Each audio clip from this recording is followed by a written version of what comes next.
¿Qué tal amigos? Continuamos con la lectura de Dinero domina el juego, cómo alcanzar la libertad financiera en 7 pasos. Capítulo 6.1. Carl Icahn, el amo del universo, el hombre más temido de Wall Street. Pregunta: ¿cuándo un tweet vale 17.000 millones de dólares? Respuesta: cuando Carl Icahn dice que Apple está infravalorado y anuncia que va a comprar acciones. A la hora de publicar Icahn ese tweet en el verano de 2013, las acciones de Apple subían 19 puntos. El mercado captó el mensaje: cuando el multimillonario se interesa por una empresa, hay que comprar. 4 meses después, la revista Time sacaba su cara de portada como el titular, el amo del universo, y añadía que es el inversor más importante de América. Es verdad. En las últimas 4 décadas, las empresas de Icahn han ganado un 50% más que el de esa otra gran figura de la inversión, Warren Buffett. Según un reciente estudio de la revista Kipling's, mientras que la mayoría de la gente cree que el que mayores ganancias ha generado en el tiempo es Warren Buffett, si hubiéramos invertido con Icahn en 1968, en 2013 habríamos obtenido un rendimiento del 31%. Frente al rendimiento de solo el 20% de la empresa de Buffett, Berkshire Hathaway. El talento de Icahn para los negocios lo ha convertido en una de las personas más ricas del mundo. En la última lista de Forbes fue 24º, con un patrimonio de más de 23.000 millones de dólares, y ha ganado miles de millones más para los accionistas que invierten en su holding, Icahn Enterprise. O tienen acciones de las empresas en las que él invierte. El secreto de su éxito, ¿cuál será? Hasta sus detractores dirán que Carl Icahn no solo busca oportunidades de negocios, las crea. Pero la mayoría de las personas ajenas al mundillo siguen pensando que es un personaje típico de Wall Street, un capitalista rapaz que saquea las empresas por afán de lucro personal. Cuando tecleamos en Google la expresión Corporate Raider, tiburón de las finanzas, enseguida se rellena con el nombre de Icahn. Pero Carl Icahn desafía este viejo y chichirreante estereotipo. Icahn dice ser un accionista activista. ¿Qué significa esto? Nosotros ayudamos a las empresas que nos dan sus acciones el valor que merecen. Su obsesión es mejorar la gestión y responsabilidad empresarial. El New York Times, de él, revolucionario consejos de administración, comprando empresas y promoviendo cambios en ellas, ha hecho una fortuna de miles de millones, inspirando miedo entre los ejecutivos y admiración entre sus colegas inversionistas. Icahn compra todas las acciones que puede de empresas mal gestionadas y les avisa que deben ponerse pilas o disponerse a librar una lucha por el control del consejo de administración. Se ve batallando contra los que usan las arcas de las empresas para enriquecerse a costa de los accionistas. Tony, la gente no sabe cómo la explotan, dice, y añade que el inversionista promedio no es consciente de los abusos que se cometen tras las puertas de las salas de juntas. Pero parte del problema es que los accionistas no se creen con poder para cambiar las cosas porque no piensan como propietarios. Icahn sí conoce su capacidad de influencia y no teme usarla. 24.000 millones en incentivos para los directivos de Coca-Cola. Un ejemplo de las cosas que los directivos hacen y que indignan a Icahn podemos encontrar en el reciente caso de Coca-Cola, en el que ha criticado. La empresa depreciar el valor de sus acciones, emitiendo acciones rebajadas por valor de 24.000 millones de dólares. ¿El motivo? Para pagar enormes bonificaciones a sus directivos. Esto debilitaría los planes de pensiones de los inversionistas normales y corrientes, como profesores, bomberos, porque hay mucha gente que tiene acciones de Coca-Cola en su cartera. Icahn escribió un editorial en la revista Barron's denunciando a la empresa por aquel plan y pidiendo a Warren Buffett, el accionista mayoritario de la empresa y miembro de la junta directiva, que votara contra la iniciativa. Muchos miembros de la junta directiva piensan que esta es una especie de cofradía o club en el que más vale no levantar ampollas, escribió Icahn. Esta actitud no sirve más que para reforzar a los administradores mediocres. Buffett confesó que él se había abstenido en la votación, pero que se oponía al plan, y que había hablado con la junta para que moderaran la propuesta, pero no quería entrar en guerra con la empresa por aquel tema. En cambio, Carl Icahn siempre está dispuesto a dar la batalla. Ha estado en las trincheras muchas veces y ha hecho incursiones en empresas tan distintas como US Steel, Clorox, eBay, Dell y Yahoo. Pero esta vez será diferente. en lugar de Icahn, un joven gestor de fondos llamado David Winters estaba comprando acciones y encabezando la lucha contra los directivos de Coca-Cola. Para desesperación de todos los consejeros delegados demasiado bien pagados, una nueva generación de inversionistas activas está continuando la batalla en que Icahn se empeñó hace décadas. Por supuesto, Carl Icahn ha enfurecido a muchos empresarios con gran influencia en los medios. Por eso oiremos a muchos críticos decir que solo le interesa el dinero, que infla el valor de las acciones y sacrifica los objetivos mediatos de la empresa por obtener beneficios inmediatos. Pero él se defiende diciendo que esto es absurdo, porque tiene sus acciones mucho más tiempo de lo que la gente cree, a veces 10 veces, 15 y aún 30 años, y cuando pasa a controlar una empresa el valor de esta aumenta año tras año, incluso después de que él la deja. Es lo que ha confirmado un estudio del profesor de la Facultad de Derecho de Harvard, Lucian Berbuk, que analizó 2.000 compañías de inversionistas activos de 1994 a 2007. La conclusión fue que el rendimiento mejora con la intervención de los inversionistas activistas. El estudio concluyó también que no solo no hubo efectos perjudiciales a largo plazo, sino que al contrario, 5 años después estas empresas seguían rindiendo más. Carl Icahn no va tras la cabeza de todos los consejeros delegados.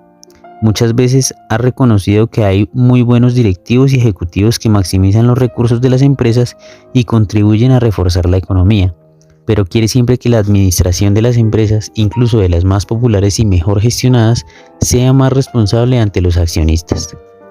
Tomemos por ejemplo lo del tweet de Apple. Me dijo que no buscaba que la cotización subiera para vender sus acciones. De hecho, el día de nuestra entrevista compró una gran cantidad de acciones de Apple. No está tratando de interferir en la administración de la empresa, que piensa que es sólida. El tuit era solo parte de una campaña de presión para que Apple devolviera 150.000 millones de sus reservas líquidas a sus accionistas en forma de dividendos. La empresa acabó ampliando su programa de devoluciones a más de 130.000 millones de dólares en abril de 2014 y aumentó las autorizaciones de compra de acciones propias de los 60.000 millones previstos inicialmente a 90.000 millones. Al mismo tiempo, anunció un incremento de sus dividendos trimestrales y de un desdoblamiento de acciones de 7 por 1. Hoy vale un 50% más que en el día del tweet. Icahn mismo es consejero delegado de una empresa Icahn Enterprise, de la que tiene el 88%. Las acciones de la empresa se han comportado excelentemente, incluso durante la llamada década perdida. Si hubiéramos invertido en Icahn Enterprise desde el 1 de enero del 2000 al 31 de julio de 2014, habríamos obtenido un rendimiento total de 1.622%, comparado con el 73% del índice S&P 500. Carl Icahn no nació así. Dice que se crió en las calles del barrio neoyorquino de Far Rockaway. Su madre era maestra, su padre estudiante de derecho y cantante de ópera frustrado, que trabajaba de cantor en una sinagoga del barrio. Carl jugaba al póker para pagarse los gastos de la Universidad de Princeton, donde se especializó en filosofía. Después de un breve paso por la Facultad de Medicina y el Ejército y más póker, se dio cuenta de que su gran talento era hacer dinero, y aquello cambió la economía estadounidense. Icahn tiene ahora 78 años y está pensando en su herencia. Ha escrito artículos de opinión y ha dado entrevistas escogidas sobre los derechos de los inversores y accionistas. Pero francamente, está harto de que lo malentiendan y lo citen fuera del contexto. Por eso, como no sabía quién era yo ni mis verdaderas intenciones, pidió que no grabáramos nuestra entrevista y dijo que me concedía unos minutos. Para mi gran alivio, Icahn se mostró más cálido tras los primeros momentos de frialdad y 2 horas y media después hablamos tranquilamente en el vestíbulo y me presentaba a Gail, su extraordinaria esposa, con la que lleva casado 15 años. Carl es muy diferente de su imagen pública. Es divertido, curioso y muy afable. Sus amigos dicen que se ha ablandado un poco, pero sigue hablando con un acento de Queens y sigue teniendo el tipo afilado de bravucón neoyorquino. Dice que no es de los que desisten de su empeño, sobre todo cuando encuentra algo por lo que merece la pena luchar. Procedes de una familia muy modesta y te educaste en escuelas públicas de un barrio bajo de Queens. ¿Cuándo empezaste? ¿Ya proponías ser el mejor inversor de todos los tiempos? Sí, soy una persona muy competitiva, apasionada y obsesiva. Llámalo como quieras. Y por mi carácter siempre quiero ser el mejor en lo que hago. Cuando buscabas una universidad en la cual matricularte, mis profesores me decían, con la Liga de la Hiedra ni te molestes, no aceptan estudiantes de esta zona. Yo hice las pruebas y me aceptaron en todas. Elegí Princeton, mi padre se ofreció a pagarme todo, pero luego se echó atrás y solo me pagó matrícula, que entonces costaba, ojo, $750. Le dije, ¿y dónde voy a dormir? ¿Cómo voy a comer? Eres listo, ya te espabilarás, me contestaron mis padres. ¿Y qué hiciste? Empecé a trabajar en un club playero de Rockways. Se me daban bien. Los propietarios del chiringuito me decían, chico, vente a jugar al póker y pierde las propinas de la semana. Al principio no sabía jugar y siempre me desplumaban. Entonces me leí 3 libros sobre póker en 2 semanas y a partir de ahí fui 10 veces mejor que ellos. Era cosa seria, apostábamos mucho. Todos los veranos me sacaba unos $2,000, que en los años 50 eran como 50,000 hoy. Entonces, ¿cómo empezaste con los negocios? Cuando terminé la universidad me enrolé en el ejército, donde seguí jugando al póker. Ahorré unos $20,000 y empecé a invertirlos en Wall Street en el 61. Vivía bien, tenía una novia modelo que era muy atractiva y me compré una Galaxia blanco descapotable. Pero en 1962 el mercado se hundió y lo perdí todo. No sé qué desapareció primero, si mi novia o el auto. He leído que volviste a invertir en la bolsa, vendiendo acciones y luego te dedicaste al arbitraje. Pedí prestado porque quería invertir en la bolsa de Nueva York. Iba por todos lados. Sabía por experiencia que invertir en bolsa era peligroso y que era mucho mejor usar mis dones matemáticos para hacerme experto en varias cosas. Los bancos me prestaban el 90% del dinero que necesitaba para el arbitraje, porque entonces, cuando el arbitraje no era arriesgado, si uno era bueno no podía perder, y empecé a ganar mucho dinero, de $1,500,000 a $2 millones al año. Me gustaría preguntarte por la cuestión del rendimiento asimétrico. ¿Buscabas eso cuando empezaste a interesarte por las empresas infravaloradas? Empecé a fijarme en esas empresas y analizarlas. Es como el arbitraje, pero nadie se da cuenta. Cuando compras una empresa, lo que realmente compras son sus activos. Y ves esos activos y te preguntas, ¿por qué no rinden como deberían rendir? El 90% de las veces la culpa es de la gestión. Así que buscábamos empresas mal gestionadas y como yo tenía dinero les decía, o cambian o hacen esto y lo otro o los compro. La mayoría de las veces los ejecutivos decían bueno, pero a veces se resistían o incluso nos llevaban a juicio. Muy poca gente era tan tenaz como yo, o estaba dispuesta a jugarse el dinero. Parecía que estuviéramos arriesgando mucho, pero en realidad no era así. Pero a ti no te parecía arriesgado porque sabías lo que los activos valían, ¿verdad? Todo tiene su recompensa y su riesgo. Lo que tenemos es que entender es en qué consiste ese riesgo y en qué consiste esa recompensa. La mayoría de la gente veía más riesgo que yo, pero las cuentas no nos engañan y es lo que ellos no entendían. ¿Por qué no? Porque había muchas variables y muchos analistas que le confundían a uno las ideas. ¿Hoy te cuesta más vencerlos? No, la verdad. El sistema está tan viciado que no puedes echar a los malos gestores. Te pongo un ejemplo. Imagina que heredo un precioso viñedo en una buena tierra. A los 6 meses me veo que no rinde y quiero venderlo. Pero hay un problema. El tipo que gestiona el negocio nunca está. Se pasa el día jugando golf. Pero no renuncia a su trabajo de gestor. Ni quiere que nadie se ocupe del viñedo. ¿Por qué no quiere que lo vendan? Podríamos decir, ¿estás tonto o qué? Llama a la policía y échalo. Pero ese es el problema con las empresas que cotizan. No puedes echarlo sin una dura pelea. La legislación pone difícil echar al consejero delegado de tu empresa. Ese es el problema. A los accionistas de las empresas les cuesta mucho hacerse oír, pero nosotros luchamos y muchas veces ganamos. Una vez que tenemos el poder, a veces descubrimos que ese consejero delegado no era tan malo. Pero la cuestión es, la manera en cómo ese país está tan gobernada, las empresas que cotizan perjudica mucho a la economía. Hay muchas leyes que impiden el activismo inversionista. Se le ponen muchos obstáculos a quien quiere hacerse con el control de la empresa. Pero cuando nosotros lo conseguimos, todos los accionistas, como se ha demostrado, salen ganando. Además, lo que hacemos bien es muy bueno para la economía, porque hace que estas empresas sean más productivas y no solo a corto plazo. A veces nos pasamos 15 o 20 años sin vender. ¿Cuál es la solución? Desechar las manzanas podridas, que emiten acciones rebajadas sin un accionista compra demasiadas. Y establecer un buen sistema de elección de los directivos para que los accionistas decidan cómo quieren que se gestione la empresa. Estas empresas tienen que rendir cuentas y celebrar elecciones de verdad. Incluso en la política podemos echar a un presidente si queremos. Solo está por 4 años, pero en nuestras empresas es muy difícil echar a un consejero delegado, aunque éste esté haciendo muy mal su trabajo. Muchas veces los consejeros delegados llegan a ese alto cargo porque son como el jefe de las fraternidades universitarias. No son los más inteligentes, pero sí los que más don de gentes tienen y los más amables, y por eso ascienden.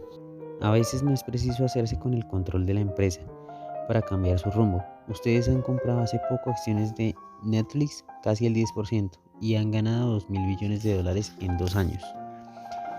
Fueron mi hijo Brett y su socio. Yo no entiendo mucho de tecnología, pero él en 20 minutos me demostró que era un gran negocio y yo le dije, pues compra todo lo que puedas. En realidad no fue una estrategia activista. ¿Y qué viste? ¿Qué te dijo en esos 20 minutos que te convenció de que esas acciones estaban infravaloradas? Muy simple. La mayoría de los grandes expertos veían un problema donde no lo había. En ese momento Netflix ingresaba $2.000 millones anuales en tarifas, pero ese dinero no aparece en su balance. Así, todos los expertos decían, ¿cómo van a pagar el contenido? Pues con esos 2.000 millones, y por lo general los suscriptores son más fieles de lo que se cree. Esos enormes ingresos tardarían mucho más tiempo del previsto en correr el peligro, pasara lo que pasara. Pero, ¿no has tratado de controlar Netflix? No, aunque ellos creyeron que era lo que pretendía. Le dije a Reed Hastings, cofundador y consejero delegado de Netflix, no voy a pelearme contigo por el control de la empresa. Acabas de ganar 100 puntos. Y le pregunté si sabían lo que era la ley Icahn. ¿Qué es, Carl?, dijeron. Y yo les contesté, nunca doy puñetazos al que me hace ganar 800 millones en 3 meses. Liquidaste parte de las acciones a finales de 2013. Cuando las acciones llegaron a los $350, decidí vender algunas, pero no todas. ¿Cuál es el mayor malentendido que hay sobre ti? Creo que la gente no entiende, y quizá yo tampoco. Mis motivaciones, aunque parezca cursi, puedo decir que a estas alturas de mi vida, lo que quiero es contribuir a que sigamos siendo un gran país. Quiero que la posteridad diga de mí que cambié la manera de hacer negocios. Me fastidia que haya tantas grandes empresas que estén tan mal gestionadas. Quiero cambiar las reglas y que todos los consejeros delegados y sus directivos respondan ante sus accionistas. Tu mujer y tú han firmado el Giving Pledge. ¿A qué otras actividades filantrópicas te dedicas? Yo doy mucho, pero me gusta hacerlo a mi manera. Acabo de dar $30 millones a unas escuelas concentradas porque en estas escuelas el director y los profesores tienen que responder ante los inversores. Por eso, las escuelas concertadas bien gestionadas imparten una educación mucho mejor que las públicas. Somos un gran país, pero, por desgracia, nuestra manera de gestionar las empresas y el sistema educativo deja bastante que desear. En general, espero que mi riqueza me ayude a cambiar esto. Por desgracia, si no cambiamos, vamos camino a convertirnos en un país de segunda o aún peor. Planteamiento inversor. Icahn cree que nunca ha habido un periodo mejor para los inversores activistas, si saben actuar. Esto se debe a varios factores. Primero, tasas de interés bajas que hacen que comprar empresas sea mucho más barato y por tanto mucho más atractivo. Segundo, abundancia de empresas con liquidez que se beneficiarían de las sinergias y de compras. Y tercero, la conciencia que tienen muchos inversores institucionales de que hay que hacerse al predominio de la administración mediocre y de directivos negligentes si queremos acabar con el desempleo y competir en la economía global. Pero muchas veces se necesita un catalizador que impulse las compras. En IEP llevamos años dedicados a la inversión activista y creemos que este es el catalizador que necesitamos para impulsar las compras y fusiones y consolidar las empresas. En consecuencia, las tasas de interés bajas harán que aumente la capacidad de las empresas que IEP controla para realizar compras juiciosas, amistosas y no tan amistosas, usando nuestra experiencia activista.